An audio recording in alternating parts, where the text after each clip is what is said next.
Okay?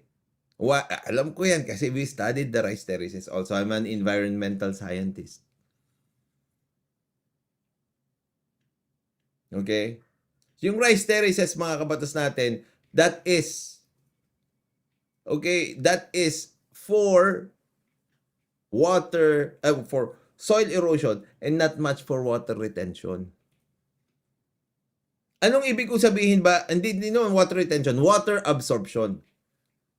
Kasi mga kabatas natin, even if you actually study it side by side, the rice terraces and a mountain, the mountain still has, okay, many times more water retention than the rice terraces.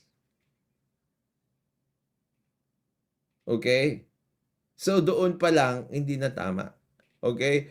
Dito, mga kabatas natin, sa rice terraces, pag ikukumpara mo, okay, yung runoff ng water dyan, sa rice terraces, syempre, matindi pa rin kesa kapag forested yung bundok. Kaya itong sinasabi nila dito na parang it blended with nature, blah, blah, blah, blah,